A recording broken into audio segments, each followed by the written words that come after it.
오늘은 우리가 껍빗단리라는 작품을 공부를 해볼 건데요. 사실 여러분 이 작품 같은 경우에는 우리 친구들이 중학교 때도 많이 배우는 작품으로 알고 있거든요. 그래서 이 껍빗단리는 제목이 좀 특이해서 그런지 또 우리 친구들이 중학교 때 배워서 그런지 상대적으로 친숙하게 느끼는 작품 중에 하나고요. 사실 여러모로 배웠을 때 중요한 부분들이 많은데 오늘 우리는 창비 교과서 학습 활동에 있는 부분을 공부를 할 거기 때문에 굉장히 적은 부분이에요. 그래서 이 부분은 우리 친구들이 너무 겁먹지 않고 들어가도 될 것 같습니다. 그래서 굉장히 짤막하게 한번 볼 거고요. 되게 짤막한 부분이지만 그럼에도 불구하고 이 작품 전체를 우리가 느낄 수 있을 만한 부분이 선정이 되어 있어서 이거는 껍빗단리를 약간 찍먹하기에 맛보기하기에 굉장히 좋은 부분으로 보입니다. 자, 오늘 쌤하고 한번 껍빗단리 찍먹 한번 해봅시다. 자, 들어가 볼게요. 자, 일단 여러분 이 껍빗단리라는 작품은요. 현대 소설입니다. 정광용의 현대 소설이고요. 우리 친구들이 껍빗단이 뭐예요? 라고 할 수 있잖아요. 이 껍빗단이 영어로 캡틴 있죠? 이 캡틴을 약간 발음을 하는 대로 이렇게 조금 이렇게 우스꽝스럽게 쓴 거고요. 이 리도 이거예요. 이씨를 뜻하는 겁니다. 그래서 캡틴 리인 겁니다. 그래서 이 껍빗단 리라는 바로 이 제목에 등장하는 사람이 주인공 이인국 박사예요. 그래서 이 이인국 박사가 껍빗단 리이고 사실 여러분 이렇게 캡틴이 아닌 껍빗단이라고 하면 뭔가 좀 멋스럽지가 않고 좀 짜치잖아요. 왜 그러나 봤더니 서술자가 이인국 박사를 긍정적으로 묘사하지 않기 때문에 이런 조금 우스꽝스러운 발음으로 택한 거다라고 봐도 좋을 것 같습니다. 자, 우리 한번 들어가 볼게요. 벌써 6개월 전의 일이다. 형무소에서 병보석으로 가출옥되었다는 중환자가 엎혀서 왔다. 자, 여러분 보니까요. 6개월 전의 일이라고 해상으로 시작을 하고 있죠. 그럼 병보석은요. 병 때문에 감옥에서 풀려나는 걸 병보석이라고 해요. 횡댕그란 눈에 앙앙하게 뼈만 남은 몸을 제대로 감지도 못하는 환자. 자, 여러분 환자에 대해서 지금 묘사를 하고 있죠. 그 사람은요 눈이 횡댕그라고 그러니까 눈이 약간 이렇게 뭔가 훤하다라는 거는 그러니까 눈밑이 푹 꺼져서 사람이 막 되게 아파 보이고 막 생기 없고 이런 모습을 표현하는 거죠. 그는 간호원의 부축으로 겨우 진찰을 받았다. 청진기의 상악복지를 환자의 가슴에서 등으로 옮겨 두 줄기의 고무줄에서 감득되는 숨소리를 감별하면서도 이인국 박사의 머릿속은 최후 판정의 분기점을 방황하고 있었다. 입원시킬 것인가 거절할 것인가. 자, 여러분 여기서 우리가 알 수 있죠. 이인국 박사는 지금 직업이 의사예요. 하지만 이 사람은 이 환자가 얼마나 위중한지를 보는 게 아니라 이해관계에 따라서 환자를 지금 받고 있는 상황을 보여주는 겁니다. 따라서 이 사람을 받으면 나한테 이익이 될까? 손해가 될 것 같은데 뭐 이런 느낌인 거죠. 그래서 굉장히 일단 직업으로서의 어떤 윤리도 많이 없고요. 되게 비정한 성격인 것을 알 수 있죠. 환자의 몰골이나 업고 온 사람의 옷 매무새로 보아 경제 정도는 뻔한 일이라 생각되었다. 자, 여러분 이 사람을 거절하려고 생각한 이유는 뭐다? 딱 봐도 입원료 못 받을 것 같은데 이런 느낌이에요. 그러나 그것보다도 더 마음에 캥기는 게 있었다. 일본인 간부급들이 자기 집처럼 들락날락하는 이 병원에 이런 사상범이라는 건 여러분 이 당시 아마 사회주의 운동을 한 사람들을 이제 사상범이라고 해요. 그래서 아마 이 청년은 사회주의 운동을 하다가 감옥을 갔던 사람이다라고 할 수 있어요. 이런 사람을 입원시킨다는 것은 관선시의원이라는 체면에서도 떳떳지 못할 뿐더러 자타가 공인하는 모범적인 황국 신민의 공든탑이 하루아침에 무너지는 결과를 가져오는 것이란 생각이 들었다. 자, 여러분 지금 보면요. 이 병원은요. 일본인 간부급들이 자기 집처럼 들락날락하고요.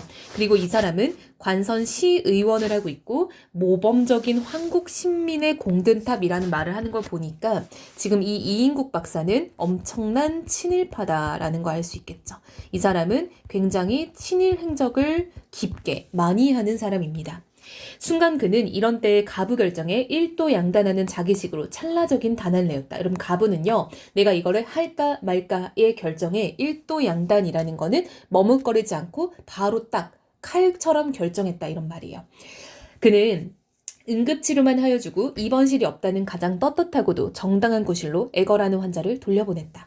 결국은 여러분 이 사람은 자기에게 득이 될 것 같지 않으니까 환자를 돌려보낸 비정한 의사입니다. 자, 중략 부분 줄거리입니다. 해방 후 이인국은 해방 경축 시가행진을 구경하다가 자신을 노려보는 청년과 눈이 마주치고 그가 입원을 거절당했던 환자임을 알게 된다. 불안과 초조를 느끼던 이인국은 오늘 소련군이 입성할 것이라는 소식을 듣고 움찔하며 자리에서 일어나 벽장 문을 연다. 자, 여러분 오늘 소련군이 입성할 것이다 라는 거는요, 시대 상황이 바뀌었다라는 거 알 수 있겠죠. 자, 여러분, 이전까지는 이 청년을 입원시킬까 말까 고민했던 이 시기는요, 바로 일제강점기였죠. 그때는 일본이 득세를 했던 시기인데요. 이제 시기가 바뀌면서 해방이 됐어요. 그래서 해방 후에 우리가 이제 바로 1950년에 6.25 전쟁이 일어나잖아요. 그 전에 약간 미국과 소련 등의 나라가 득세를 했던 시기입니다. 이들이 이제 그 이념적으로 우리나라를 먹으려고, 미국은 이제 또 민주주의 쪽, 그쵸? 그리고 이제 소련이나 중국은 이제 공산주의, 그쵸? 이쪽으로 이제 한국을 나눠 먹기 위해서 굉장히 고군분투했던 시기가 바로 해방 직후죠. 그래서 우리는 해방 전에는 일본에게 시달리다가 해방 후에는 미국과 소련, 중국 같은 데에 시달리다가 결국은 6.25 전쟁까지 일어나게 됐던 거죠. 국어 상용의 가, 여러분 이거를 오해하면 안 되는 게요. 이때 국어는 한국어가 아니라 일본어를 뜻하는 거예요. 즉 한마디로 일제강점기 당시의 국어를 말하는 거예요. 그때는 나라가 이제 일본의 속국이 됐다 보니까 국어, 나라의 언어라고 하면 일본어였던 거죠. 해방되던 날 떼어서 집어넣어둔 것을 그동안 깜빡 잊고 있었다. 그는 액자 틀 뒤를 열어 음식점 면허장 같은 두터운 모조지를 빼내어 글자 한 자도 제대로 남지 않게 손끝에 힘을 주어 꼼꼼히 찢었다. 자, 여러분 왜요? 이 사람 굉장히 기회주의적인 인물이잖아요. 이제는 일본이 망했으니까 이런 친일의 행적을 들키면 안 돼 라고 생각을 하는 거죠. 이 종이장 하나만 해도 일본인과의 교제에 있어서 얼마나 떳떳한 구실을 할 수 있었던 것인가. 야릇한 미련 같은 것이 섬광처럼 머릿속을 스쳤다. 환자도 일본말 모르는 축은 거의 오는 일이 없었지만 대외관계는 물론 집안에서도 일체 일본만 말을 써왔다. 아, 여러분 이 사람 진짜 완전 친일파죠? 해방 뒤 부득이 써오는 제 나라 말. 여러분 해방 뒤에 쓰는 내 나라 말은 오히려 이게 한국어를 말하는 거죠. 이것은 오히려 어색했대요. 마누라의 솔선수범하는 내조지공도 컸지만 애들까지도 곧잘 지켜주었기에 뭘요? 그쵸. 일본어를 쓰는 것을 지켜주었기에 이 종이장, 국어 상용의 가라는 표창장을 말하는 거죠. 이것을 탄 것이 아니던가 그것을 탄 날 이것은 바로 이 종이장, 국어 상용의 가를 말하는 거죠. 온 집안이 무슨 큰 경사나 난 것처럼 기뻐들 했었다.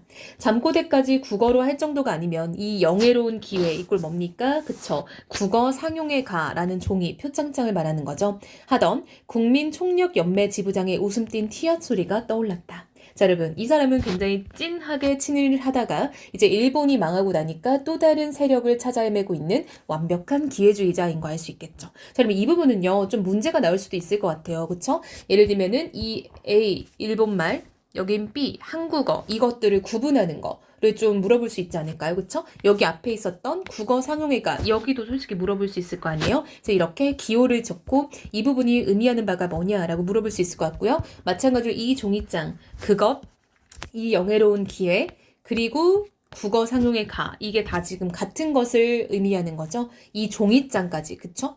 이 종이장을 빡빡이 찢었다 했죠. 여기도 지금 이 똑같은 것을 얘기를 하는 거죠. 그래서 우리 친구들이 이런 소재를 파악하는 것도 한번 눈여겨보면 좋을 것 같습니다. 자, 여러분 이 작품은요.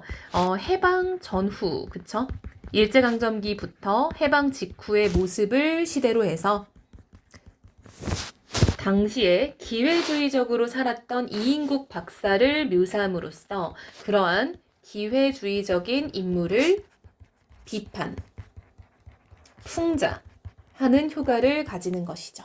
우리 친구들이 이 부분을 잘 보면 좋을 것 같고요. 우리가 매우 짧은 부분을 봤지만 이 작품은 이렇게 회상이 들어가면서 과거와 현재가 교차되는 역순행적 구성을 띈다라는 것도 체크해보면 좋을 것 같아요. 그래서 이 작품은 전문을 공부했을 때 매우 좋지만 우리는 매우 짧은 학습활동의 부분을 공부했으니까 나중에 또 친구들이 공부할 기회가 생기면은 좀 더 깊게 공부해보는 것도 좋을 것 같습니다.